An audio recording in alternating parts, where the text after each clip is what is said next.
maybe, Assalamu alaikum. أعوذ بالله من الشيطان الرجيم بسم الله الرحمن الرحيم إن الحمد لله وبه نستعين والصلاة والسلام على سيد المرسلين وعلى آله وصحبه أجمعين. So maybe Dr. Bazian's late or not coming because last time I was on a panel with him, it was a little controversial. He was sitting there like, oi, oi, oi. It was about so he was talking about Muslim relations with other communities, and I was talking about intra-Muslim disagreements. How can you not have controversy when you're talking about that? So of course, some people in the audience were upset, and poor Dr. Bazian was sitting there like, what have I got myself into sitting next to this guy? Although I maintain that everything I said was quite reasonable. I'm not going to talk about that so much today.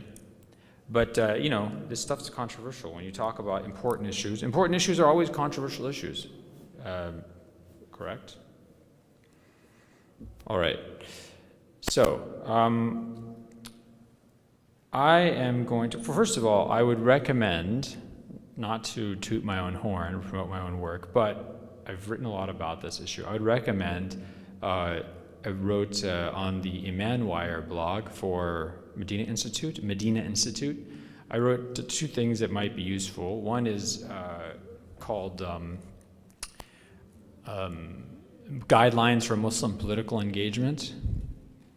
And the second one is on this issue of sexual assault accusations, and do you believe the accuser or do you stand up for the right of the accused to have a presumption of innocence? How do you balance those two? And so I wrote those two, which I think are very helpful and involve some of the issues that we're talking about when we talk about Muslims dealing with conservative groups or liberal groups, and where should Muslims ally themselves. And the third thing I would say is that I wrote an article on Yaqeen Institute called Islam and LGBTQ Issues Revised. And that's, you can find these things if you just go on the Yaqeen Institute website or you go on the Iman Wire website, and you'll find these things. I think they're very helpful. Okay. So one of the kind of very glaring and obvious realities of our world in the United States and maybe also North America and maybe certainly I think a global issue is extreme polarization. Extreme polarization between you could call it right and left. You could call it open and closed. Assalamu alaikum. Aren't you my kid's Arabic teacher? Great. How's everything going? Excellent.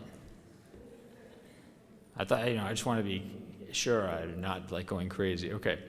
So between right and right and left, conservative, liberal, also open and closed. People who are maybe open to a world of immigration, open to a world of globalization, whereas people who are want to close or pull up the drawbridge against immigrants, against foreign influence, to retreat in this nativist idea of what their country or their nation really should be. In the United States, between Republicans and Democrats. So we have a time of extreme polarization. And this is something that, is discussed frequently, so it shouldn't be a surprise to anybody. And you see it in things like partisanship, hyper-partisanship in American political life, culture wars, right, between liberals and progressive vision of the future versus a conservative vision of the future.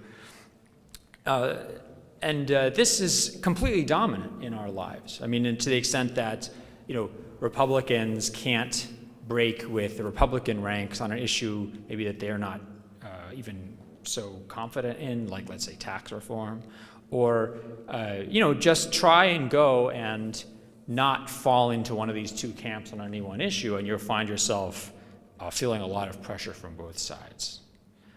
But this is actually precisely, I think, a great moment for Muslims in the United States, a moment of leadership, because what is the Muslim community? جَعَلْنَاكُمْ أُمَّةً وَسَطًا لِتَكُونُوا شُهَدَاءَ, right? God says, we have made you a middle nation to be witnesses over the other people, over other human beings, right? God has made Muslims some people might call it moderate, wasatiyya, moderation, or a middle path. Remember the notion of virtue in the Aristotelian tradition. Virtue is the golden mean. So virtue, being a virtuous, let's say, virtuous person is to be courageous, which means you're not cowardly, but you're not reckless. You achieve the golden mean between extremes. Being generous is not being miserly. It's also not being spendthrift and giving away too much money. So the Muslim nation is a nation that is moderate, both in the sense of not being extremist, but also moderate in the sense of being virtuous. But it's always hard to be virtuous. It is always hard to tread the mean. It's easy to be an extremist. And we sense this today more perhaps than any other time, at least that I can remember. I just turned 40. That I can remember in my life. It's harder to be moderate and virtuous in this time than any other time I can remember. But this is precisely the contribution that Muslims have to offer.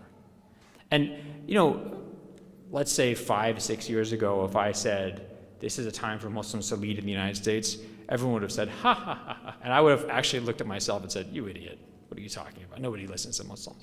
But think about it, right? This is maybe the one time I can think of that there's actually an openness to listen to Muslims.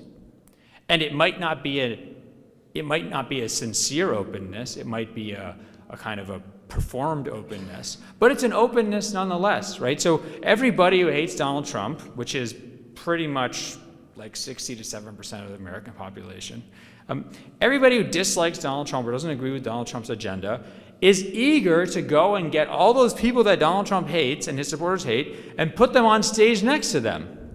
Whether it's a Latina woman or a Muslim woman, a hijab. I mean, I've never seen so many instances in which Muslim women with hijab are actually being given a role in positions of responsibility in public political life.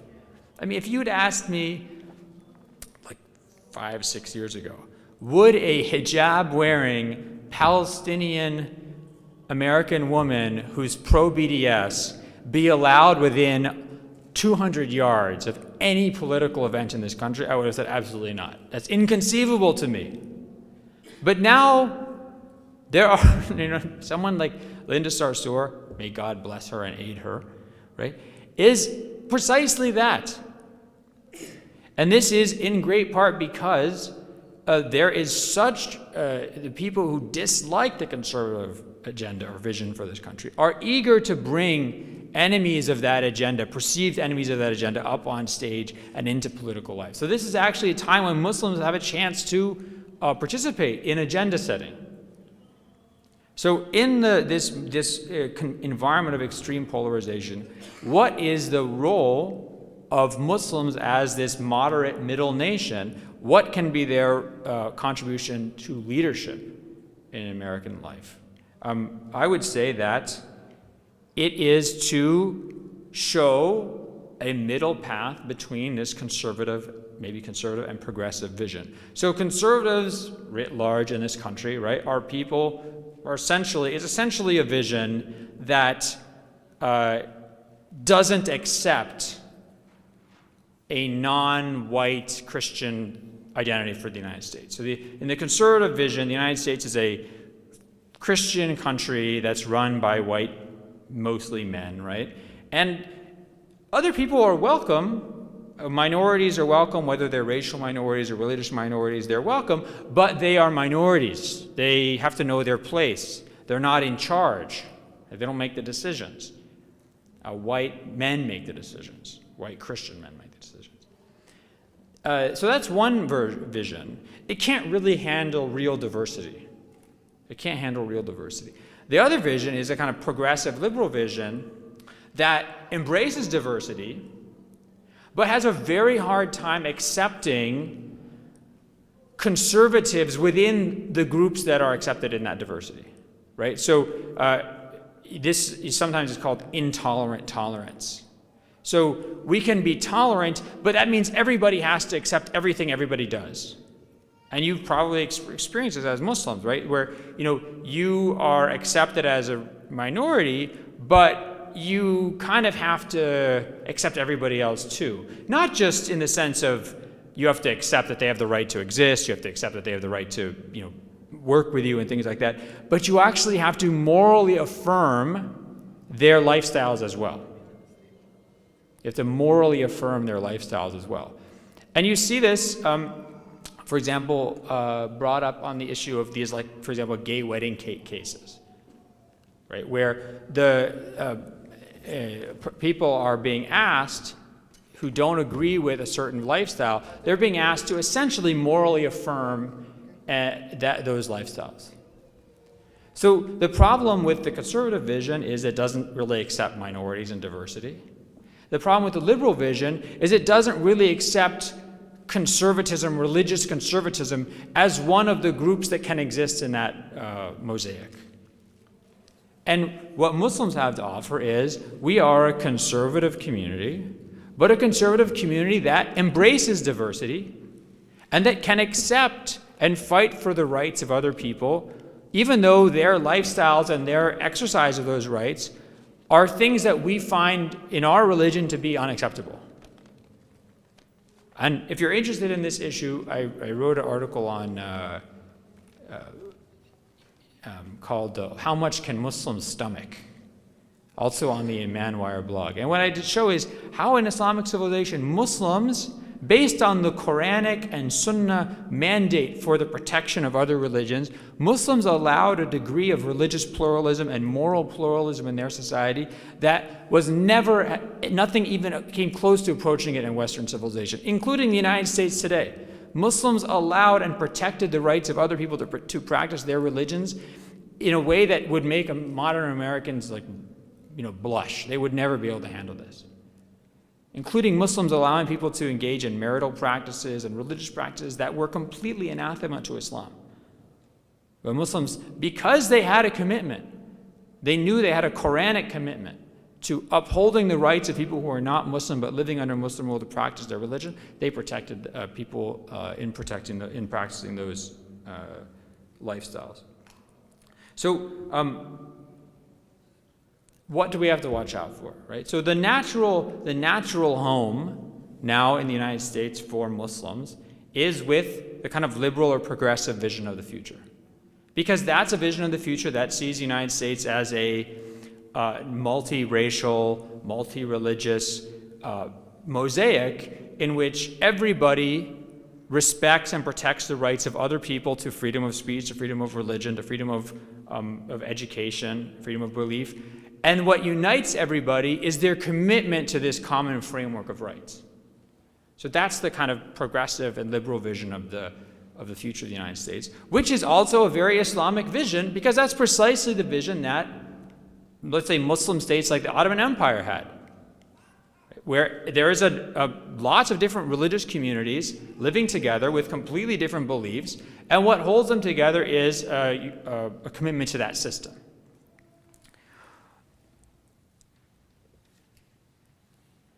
But we have to be careful in this situation because there are major pitfalls. Right?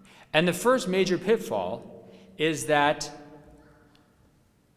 this progressive vision, we ingest or imbibe this progressive vision to the point that we drop our moral and religious beliefs.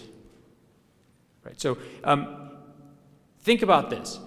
Imagine you're in a social justice alliance with a number of other groups, Christian groups, Jewish groups, atheist groups, et cetera, and you ask them that they affirm the truth of Islam and the moral integrity of Islam as a condition of you working with them. Has anyone ever done this? Has anyone ever? I mean, that's kind of a ridiculous demand, right? I mean, imagine I went and asked my sisters that they have to affirm the truth of my religion in order for me to hang out with them. That's ridiculous. No one would ask this. But actually, this is what is sometimes been asked of Muslims when working with other groups. That we actually affirm the righteousness, the moral righteousness of their lifestyles. Now, that's not a fair demand. First of all, it's not necessary. Because you don't have to recognize the righteousness or the moral correctness of someone else's lifestyle in order to defend their right to freedom of speech, freedom of religious practice, or their right to physical security. You don't have to affirm the correctness of what they're doing. Just as they don't have to affirm the correctness of our religion in order to defend our rights as Muslims. So we have to be very careful that we don't give in to these to demands that we change our religious beliefs to be part of alliances that are kind of progressive alliances for protection of rights and diversity. And part of doing that is, I think, to try and be smarter about how we discuss these things. So, for example, as I just said, if someone starts pressuring you, let's just take like an LGBTQ issue, right? So someone says, let's say someone comes up to me and says, Professor Brown, I'm really glad that we're working together, but I really, it bothers me that you as a Muslim can't affirm that, let's say, homosexual lifestyle is not sinful. I would say, why do you care what I think is sinful?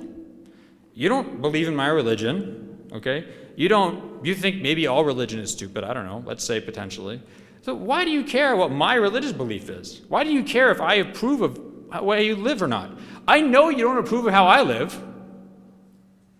I know it. I mean, you can probably go and say, oh, look at his wife, she has a hijab on, and he's making his kids learn this Quran thing, and they're really old-fashioned, and it's great they're here in the United States. We want to protect them against discrimination. We want to protect their rights, but we don't obviously agree with the way they're living.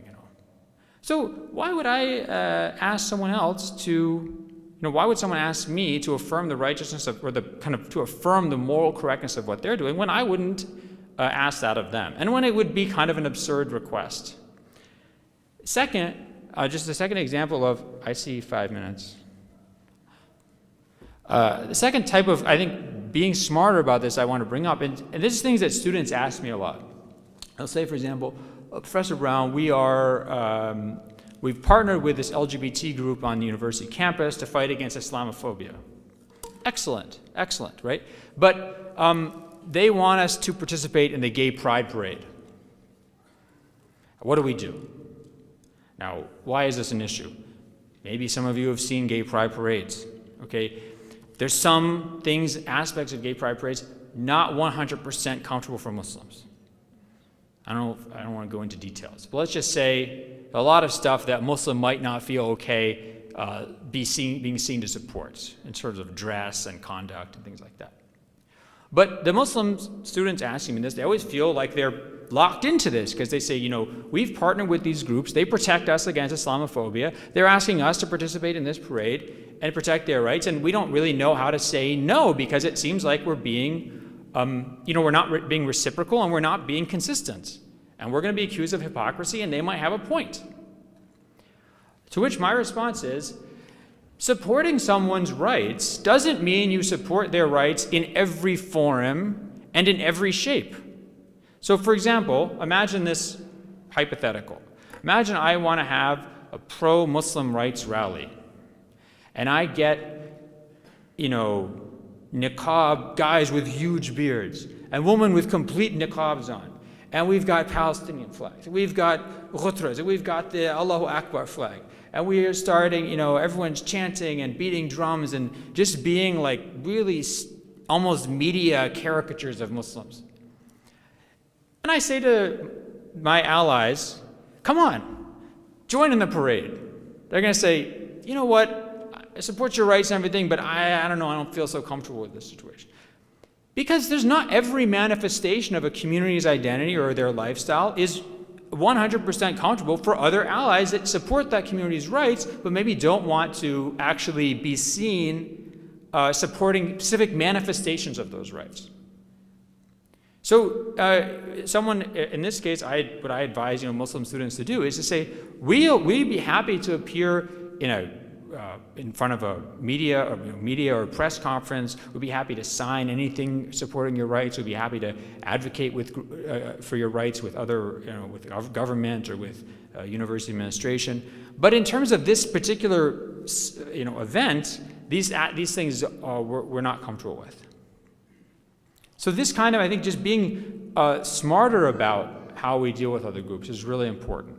And not feeling that allying with somebody means agreeing with everything they do, and not feeling like allying with somebody means you're approving of everything they do. Right? So I'll just end with this point. The United States is much of the West, much of the world is suffering and seeing unprecedented levels of polarization between conservative, liberal, left, right, open, closed, et cetera, et cetera. And this is a time for the Muslim community to lead as a middle nation, a nation that is moderate, that can show a path forward between these two poles. But that means both affirming the rights of other people to be different from us, but also insisting on our right to our religious belief, even if it means disapproving of the way that some of these other groups live. And there is no contradiction in that. And we need to point that out, because that's going to be something that has already been an issue of controversy. It will continue to be a larger issue of controversy. Jazakumullah khair.